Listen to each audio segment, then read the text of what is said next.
मी BH Patil, HM college Karad, इयत्ता 12वी commerce, banking विषय A5 त्याचा कोड आहे. आणि या विषयापैकी बँकिंग पेपर 1 यामध्ये आपण पाठीमागील तासाला बघत होतो की आयात व्यापार, निर्यात व्यापार.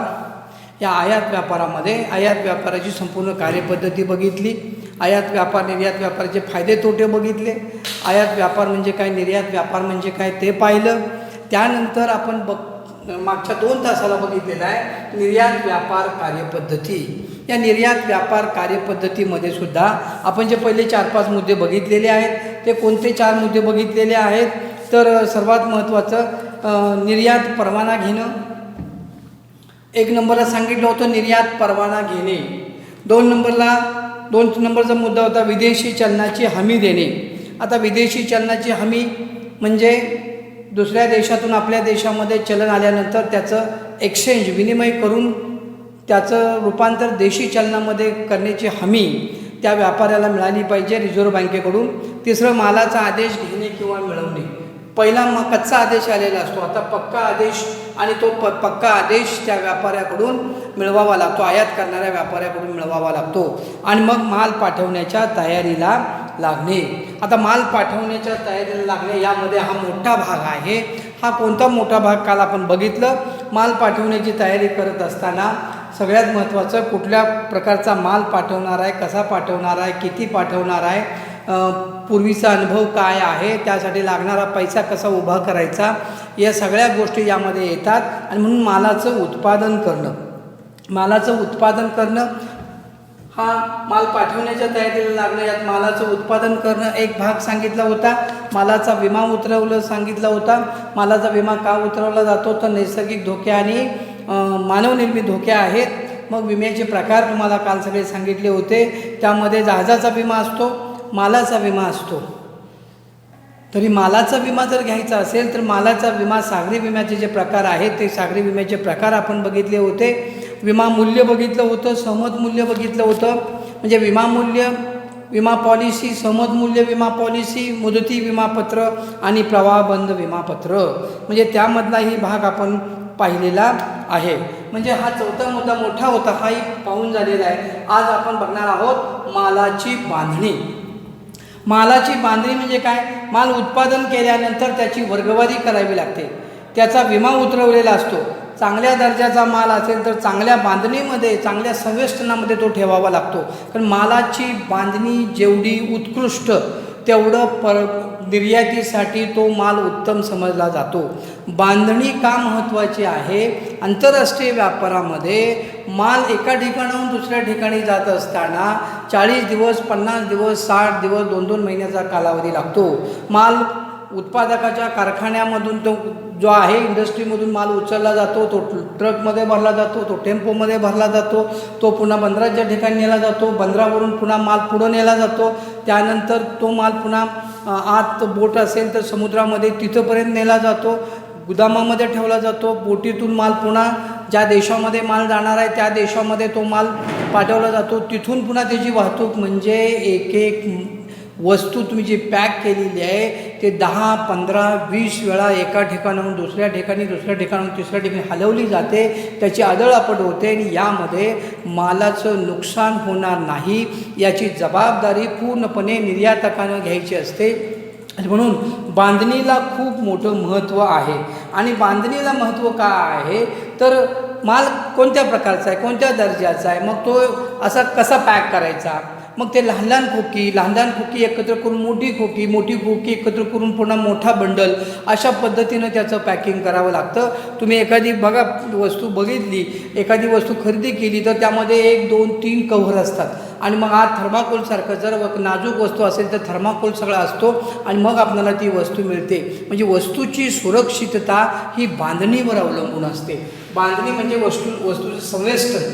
बांधणी आकर्षक, बांधणी मजबूत असेल तर आंतरराष्ट्रीय व्यापारामध्ये त्या मालाची वाहतूक करणं बोट कंपनीला आणि आयातदार आणि निर्यातदार या दोघांच्या दृष्टीने अत्यंत फायदेशीर असतं. आणि मग नुसती बांधणी करून चालत नाही, ती बांधणी करून माल शेवटच्या टप्प्यामध्ये आल्यानंतर मग त्या बांधणीचं काय असतं, त्यामध्ये त्या दृष्टीने उत्पादकाचं नाव काय, मालाचं नाव, देशाचं नाव, निर्यातकाचं नाव, जहाजाचं नाव, प्रवासाचा कालावधी काय आहे, आयातदाराचं नाव काय आहे, ते देशातील बंदरात त्याच्या देशातील बंदराचं नाव काय आहे, त्याबरोबर वस्तूचं वजन किती आहे, आतील नगाची संख्या किती आहे, पावसापासून सुरक्षित ठेवता येतं का, आगीपासून रक्षण करण्यासाठी काय करावं लागेल, ज्वालाग्राही पदार्थ आहेत का, दुर्गंधीयुक्त पदार्थ आहेत का, जर दुर्गंधीयुक्त असेल तर इतर मालापासून बाजूला ठेवलं पाहिजे, ज्वालाग्राही असेल तर बोटीमध्ये माल ठेवताना इतर मालापासून बाजूला ठेवलं पाहिजे.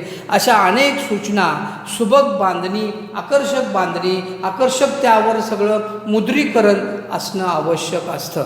आंतरराष्ट्रीय व्यापारामध्ये सगळं करत असताना ते इंग्रजीमध्ये सगळं असतं, परंतु या सर्व गोष्टी बांधणीच्या दृष्टीनं महत्त्वाच्या असतात. म्हणजे मालाचं उत्पादन, विमा, बाकीच्या सर्व गोष्टी, त्याची रक्कम या जेवढ्या महत्त्वाच्या आहेत त्यापेक्षाही जास्त मालाच्या बांधणीला महत्त्व असतं. आणि मग मालाची बांधणी जी असते ती बांधणी केल्यानंतर मग माल जहाजामध्ये चढवायचा असतो. माल जर चांगल्या बांधणीचा असेल तर उपकप्तान त्यावर चांगला शेरा मारतो. माल जर चांगल्या बांधणीचा नसेल तर त्यावर डर्टी मेट रिसीट किंवा मग त्यावर लिहिलं जातं काय पद्धतीचा माल आहे, आणि मग असा माल आयातदार सोडवून घेत नाही. उदाहरणार्थ, आखाती देशातून कच्चं पेट्रोल सगळ्या जगाला पुरवलं जातं आणि ते कशामधून येतं तर बॅरलमधून येतं. आणि मग हे क्रूड ऑइल जे आहे हे कच्चं पेट्रोल आहे, हे असे पिंप असतील किंवा खाद्यतेले असतील. मलेशियातून आपल्याकडे बऱ्याच वेळा खाद्यतेले येतात. याची पिंपात भरल्यानंतर, बॅरलमध्ये भरल्यानंतर ते पिंप लिकेज असतील तर जेवढा प्रवास आहे त्या प्रवासामध्ये त्या पिंपामध्ये काही राहणार नाही अशी परिस्थिती येऊ शकते. आणि म्हणून जर पिंप गळत असेल तर सरळ त्यामध्ये उपकप्तान शेरा मारतो की ऑइलचे पिंप आहेत, पिंप गळत आहेत.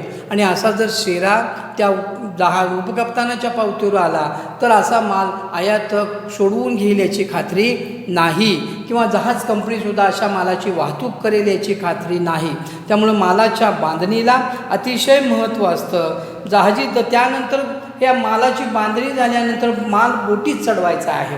बोटी चढवत असताना सर्वात महत्त्वाचं त्याला जहाजी दस्तऐवज निर्यातकाला तयार करून घ्यावे लागतात आणि जहाजी दस्तऐवज त्याच्याबरोबर द्यावे लागतात. म्हणजे मालाची बांधणी केल्याबरोबर सर्व जहाजी दस्तऐवज हा मालाच्या बांधणीचाच प्रकार आहे. पण मग मी इथं तुम्हाला 6वा मुद्दा देतोय, जहाजी दस्तऐवज सोबत जोडणे.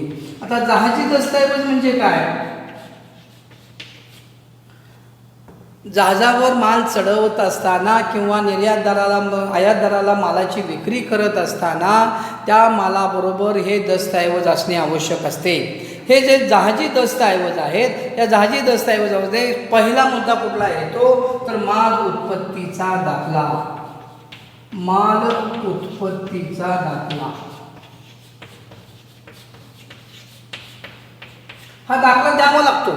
ज्यावेळी माल निर्यातदार आयातदाराला माल पाठवतो त्यावेळी त्या मालाबरोबर माल उत्पत्तीचा दाखला म्हणजे माल कुठं तयार झाला, कोणत्या देशात कोणत्या ठिकाणी तयार झाला याचा संपूर्ण उल्लेख असलेला माल उत्पत्तीचा दाखला द्यावा लागतो. यामध्ये काय असतं, कोणत्या देशात माल तयार केलेला आहे त्याबद्दलचं प्रमाणपत्र असतं. हे प्रमाणपत्र त्या ठिकाणी मालाचं उत्पादन झालेलं आहे तेथील वाणिज्य मंडळाकडून घ्यावं लागतं.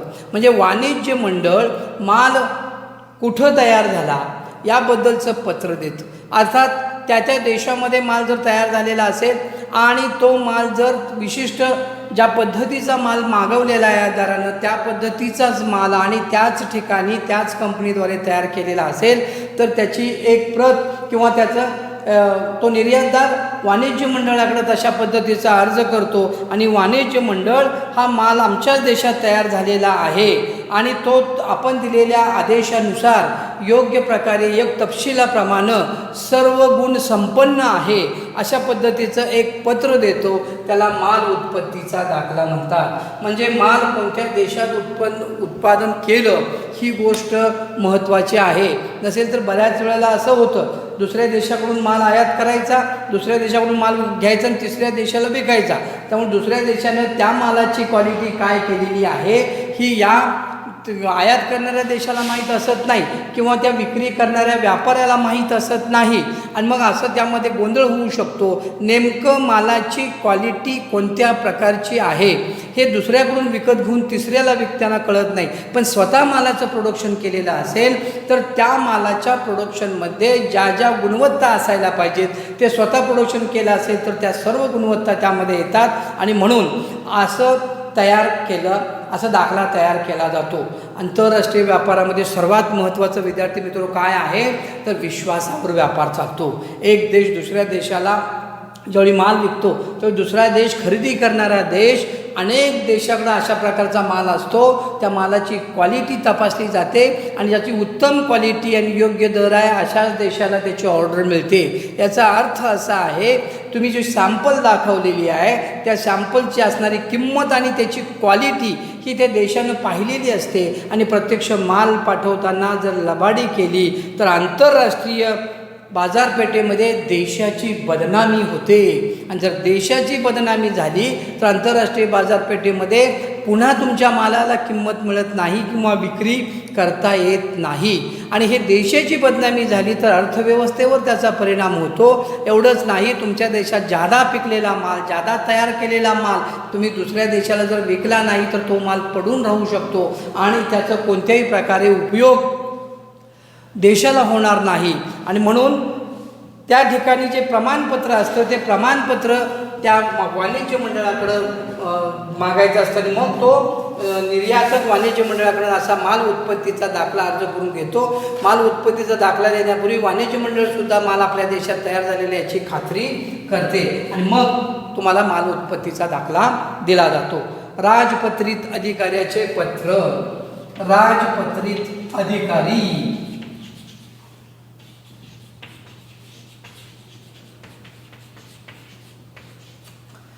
विद्यार्थी मित्र, माहीत असेल तुम्हाला प्रत्येक देशातला एक व्यक्ती दुसऱ्या देशामध्ये राजदूत म्हणून काम करतात.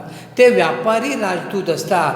म्हणजे जगामध्ये समजा 195 देश आहेत तर आपल्या देशातील 195 व्यक्ती प्रत्येक देशात एक असं राजदूत म्हणून नियुक्ती केली जाते. का केली जाते तर दोन देशामधील व्यापार सुरू होत असताना त्या व्यापाराच्या निमित्तानं तुमच्या देशातील मालाची जाहिरात करणं, तुमच्या देशातील मालाचं प्रदर्शन करणं किंवा जर मालाची खरेदी करायची असेल, विक्री करायची असेल तर या सर्व गोष्टी या व्यापारी राजदूताकडं सांगितल्या जातात आणि राजदूत मग त्याच्या देशाला तशा प्रकारची माहिती पुरवतात. आणि म्हणून राजपत्रित अधिकारी म्हणजे काय तर प्रत्येक देश, दोन्ही देशाचे संबंध चांगले राहावेत म्हणून पण दोन राजदूत नेमले जातात. आणि मग व्यापारी कचेरी, प्रत्येक राजदूत त्या त्या देशामध्ये जाऊन आपली स्वतःची एक व्यापारी कचेरी उघडत असतो. आणि वर्ल्ड ट्रेड सेंटर तुम्हाला माहीत असेल अमेरिकेमध्ये आहे. सर्व देशातील तिथं वर्ल्ड ट्रेड सेंटर, सर्व देशामधील व्यापाऱ्याचे राजदूत त्या ठिकाणी असतात. अशा मोठ्या मोठ्या इमारतीमध्ये किंवा मोठमोठ्या देशामध्ये सुद्धा अशा प्रकारच्या राजदूत दुसऱ्या देशाचे असण्याचे त्यासाठी स्वतंत्रपणे कचेरी किंवा ऑफिस उघडण्याची प्रथा आहे. आणि मग हे काय करतात, हे राजदूत सगळे काय करतात तर व्यापारी कचेरीमध्ये गेल्यानंतर ज्यावेळी माल निर्यात केला जातो ते निर्यात करत असताना त्या व्यापारी कचेरीमध्ये जाऊन ज्या देशाला माल विकायचा आहे त्या देशाच्या राजदूताकडं तशा पद्धतीचं पत्र द्यावं लागतं निर्यातकाला की तुमच्या देशातल्या अमुक अमुक व्यापारासाठी आम्ही एवढा माल निर्यात करतोय आणि तो माल आमच्या देशामध्ये तयार झालेला आहे. त्या मालाविषयी संपूर्ण माहिती आणि खात्री त्या राजदूताला होण्यासाठी संपूर्ण माहिती दिली जाते. आणि मग तुम्हाला त्या देशातील तुमच्या देशात असणारे राजदूत, दुसऱ्या देशातली व्यक्ती तुमच्या देशात असते, ती तुम्हाला एक पत्र देते. त्याला राजपत्रित अधिकाऱ्याचं पत्र म्हणतात. असं राजपत्रित अधिकाऱ्याचं पत्र निर्यातकाला कोण देतं तर तिथल्या देशातला अधिकारी होतो. आणि मग त्या आयातकाची खात्री होते की आपल्या देशातल्या राजदूतानं हे पत्र दिलेल्या राजपत्रित अधिकाऱ्यांचं म्हणजे त्या देशातला हा जो माल आहे हा त्या दर्जाचा आहे, चांगला आहे, आपण दिलेल्या सगळ्या प्रिस्क्रिप्शनप्रमाणे आहे. आणि म्हणून त्या अधिकाऱ्याचं जे पत्र दिलं जातं, राजदूत जे पत्र देतात त्याला राजपत्रित अधिकाऱ्याचं पत्र असं संबोधलं जातं. कारण मालाचा दर्जा चांगला आहे हा राजपत्रित अधिकारी त्यामध्ये शेरा देतो. त्यानंतर पुढचा जो मुद्दा आहे तो म्हणजे पर्यावरणाबाबतचे पत्र. बघा, माल निर्यात करत असताना किती कागदपत्र द्यावे लागतात? पर्यावरणाबाबतचे पत्र. पर्यावरणाबाबतचे पत्र म्हणजे आपल्या देशातील माल दुसऱ्या देशात आपण विकणार आहे, निर्यात करणार आहे, आणि निर्यात करण्यामुळं पर्यावरणाला, दुसऱ्या देशात तुमच्या देशातला माल गेल्यानंतर तिथल्या देशातल्या पर्यावरणाला हानी पोचणार नाही याबाबतचं पत्र द्यावं लागतं. हे पत्र कोण देतं? तर त्या देशातील पर्यावरण महामंडळाच्या तज्ज्ञ व्यक्ती मालाचा दर्जा व पर्यावरणावर होणारा परिणाम या विषयाचा अहवाल तयार करते. म्हणजे देशातल्या पर्यावरण महामंडळ असतं, त्या पर्यावरण महामंडळाला या वस्तू दाखवायच्या आणि मग या वस्तूचा दर्जा आणि या वस्तू दुसऱ्या देशात गेल्यानंतर तिथल्या काही पर्यावरणाची हानी होणार आहे की नाही हे त्यामध्ये त्याचा अहवाल तयार करते ना. असा तयार केलेला अहवाल म्हणजेच पर्यावरणाबाबतचं पत्र. म्हणजे कसं असतं, प्रत्येक देशाचं हवामान वेगळं असतं, प्रत्येक देशाची संस्कृती वेगळी असते आणि मग वेगवेगळ्या हवामानामध्ये वेगवेगळ्या वस्तूवर वेगळा परिणाम होतो. तुम्हाला माहीत असेल, आता जर इथं समुद्रकाठामध्ये काठावर जी शहरं आहेत त्या शहरामध्ये ज्या 4 व्हीलर्स गाड्या आहेत त्या 4 व्हीलर्स गाड्या तुम्ही 4-5 वर्षानं बघितल्या तर त्याचा असणारा पत्रा सडतो. आणि तो जर आपण इकडं घाटावर बघितलं, म्हणजे आपल्या भागात जर बघितलं, समुद्रापासून आपण खूप लांब आहे, आपल्या इथं 20-20 वर्ष झालं तर गाडीचा पत्रा सडत नाही. याचा अर्थ काय? तर तिथलं हवामान दमट आहे. समुद्रकाठावरचं हवामान असल्यामुळं तिथलं हवामान दमट आणि समुद्रातून येणारी हवा आहे, त्यामुळं तो पत्रा सडतो.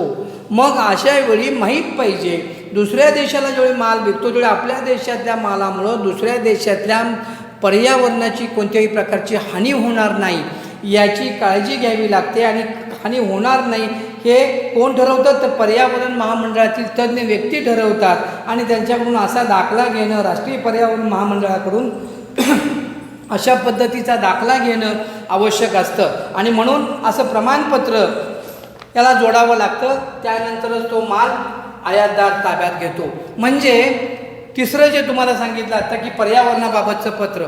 चौथं जे पत्र आहे ते म्हणजे उपकप्तानाची पावती असते.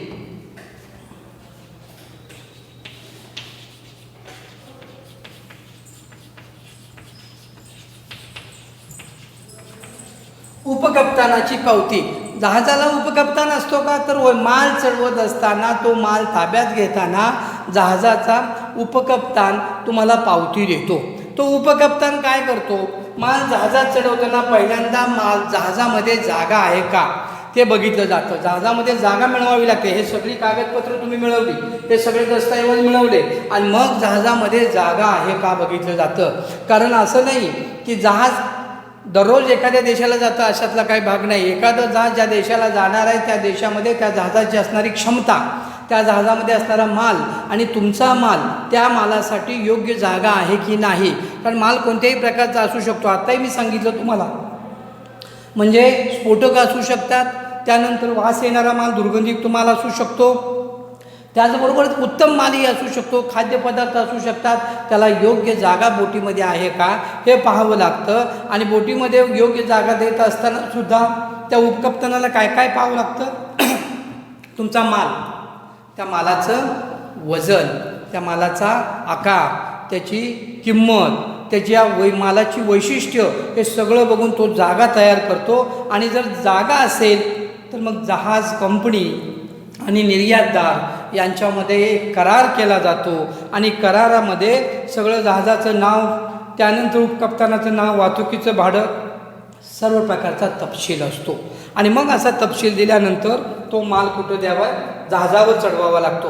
मग जहाजावर चढवत असताना सुद्धा उपकप्तान काय करतो बघा, संपूर्ण मालाची तपासणी करतो आणि मालाच्या पॅकिंगला अतिशय महत्त्व असते. संपूर्ण मालाची तपासणी केल्यानंतर त्याच्या पॅकिंगला महत्त्व असतं आणि त्याची बांधणी योग्य आहे की नाही, त्यानंतर मालाचा एकूण आकार ठरल्याप्रमाणे किंवा कराराप्रमाणे आहे की नाही, त्याचं वजन आहे की नाही, या सगळ्या गोष्टी तपासल्या जातात. त्याचं वजन तपासलं जातं, त्याची बांधणी तपासली जाते.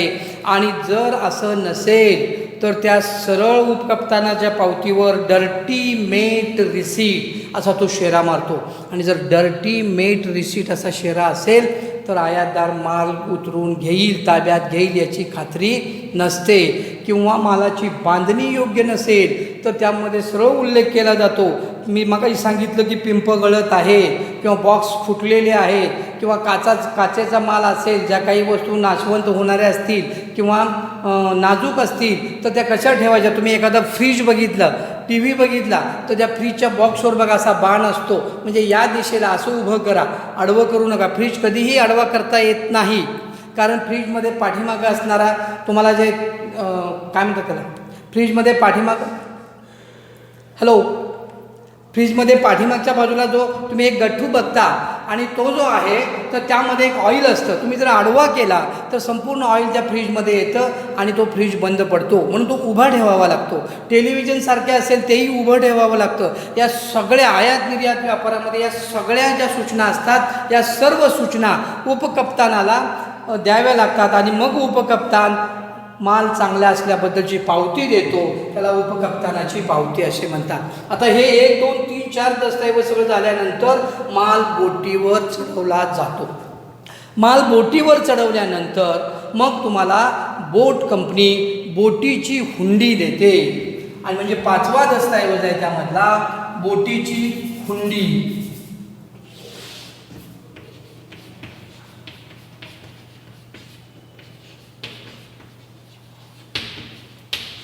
बोटीची हुंडी म्हणजे बिल ऑफ लॅडिंग. तुम्ही माल बोटीवर चढवलेला आहे, त्या जहाज कंपनी निर्यातदाराला त्या जहाजाची हुंडी देत असते. बोटीची हुंडी म्हणजे काय, माल बोटीत चढवल्यानंतर तो माल निर्यातदाराचं नाव, आयातदाराचं नाव, बोटीचं नाव, मालाचं वजन, मालाची वैशिष्ट्य, कुठल्या बंदरापासून कुठल्या बंदरापर्यंत पोचवायचं आहे, त्याचं भाडं, त्याचा विमा, त्याचं संरक्षण, या सर्व गोष्टी त्यामध्ये लिहिलेल्या असतात आणि मग त्याचं वाहतुकीचं भाडं कुणी द्यायचं तेही त्यामध्ये नमूद केलेलं असतं. म्हणजे सर्व बाबी ज्यामध्ये लिहिलेल्या असतात अशी बोटीची हुंडी जहाज कंपनी देते आणि जहाज कंपनीनं दिलेली बोटीच्या हुंडीच्या 3 प्रती निघतात. त्यामध्ये 1 प्रत मालाबरोबर जाते आणि 2 प्रती त्या निर्यातकाला दिल्या जातात. आता या निर्यातकाला दिल्यानंतर निर्यातक काय करतो, तो निर्यातक संबंधित आयातदाराच्या बँकेकडे अशा प्रकारची बोटीची हुंडी पाठवतो आणि बोटीची हुंडी बँकेकडे गेल्यानंतर तेवढी रक्कम भरून ती बोटीची हुंडी सोडवून घ्यावी लागते आणि ती हुंडी त्यांच्या देशातल्या बंदरामध्ये जहाज गेल्यानंतर त्या बंदरामध्ये ती बोटीची हुंडी दाखवून आणि त्यांच्याबरोबर आलेली हुंडी, या दोन्ही गोष्टी सगळ्या क्लिअर तपासून मग माल ताब्यात दिला जातो. दरम्यानच्या काळामध्ये मालाचं बीजक आणि पुढचा मुद्दा येतात, जहाजी दस्तऐवज संपल्यानंतर 7वा मुद्दा आहे तो म्हणजे मालाचं बीजक.